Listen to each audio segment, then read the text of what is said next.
Last year, Karine Jean-Pierre made history becoming the first openly gay person to serve as White House press secretary, as well as the first Black American to hold that position.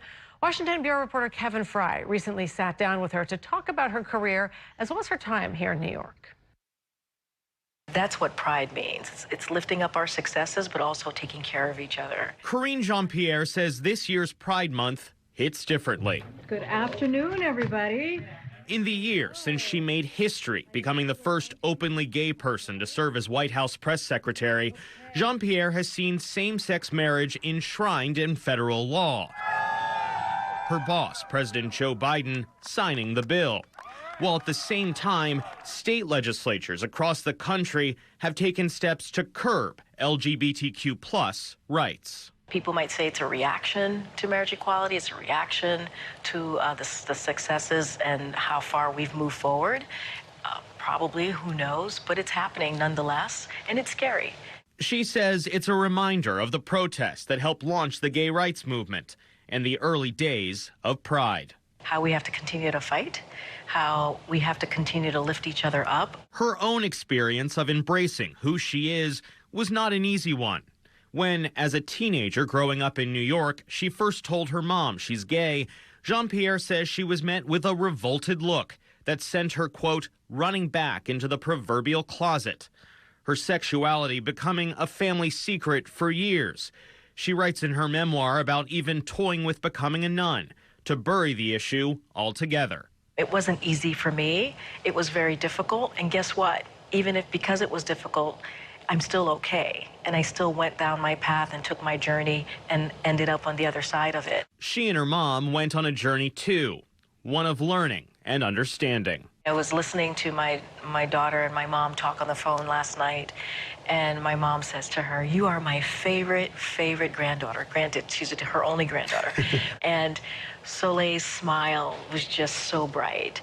And that tells you that journey and where we are in that journey. My mom loves me. She loves my daughter. She loves me fully and accepts me for who I am. Jean-Pierre says she drew strength in no small part from a community she built up around herself that lifted her up. I had the fortitude to say, okay, you know what? This person may not approve of who I am. This person may not approve of who I am, but that doesn't matter because I have a community that loves me and I believe in who I am. That fortitude, which developed over time, has come in handy in other parts of her life, too. She was born in Martinique in the Caribbean and grew up in Queens, New York, and on Long Island as part of an immigrant family that at times struggled to make ends meet. Her parents working as a taxi driver and home health aide.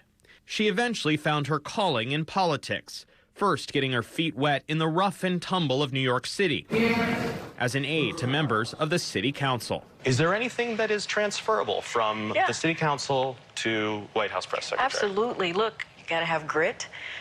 Growing up in New York, it is a different beast. It is a different place. I don't think I would be the type of political operative that I am now if it wasn't for my experience at the city council. Since then, Jean-Pierre has worked on both local and presidential campaigns.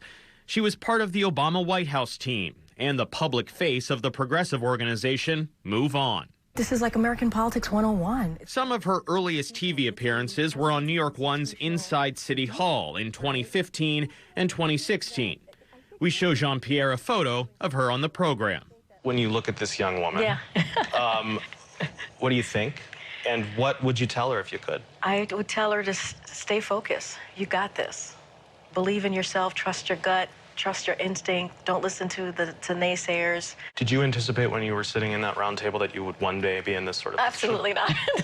Absolutely not. Now, more than a year into her high-profile job, Jean-Pierre, who is also the first Black person to hold the position, says she continues to grow in the role and has no plans to go anywhere anytime soon.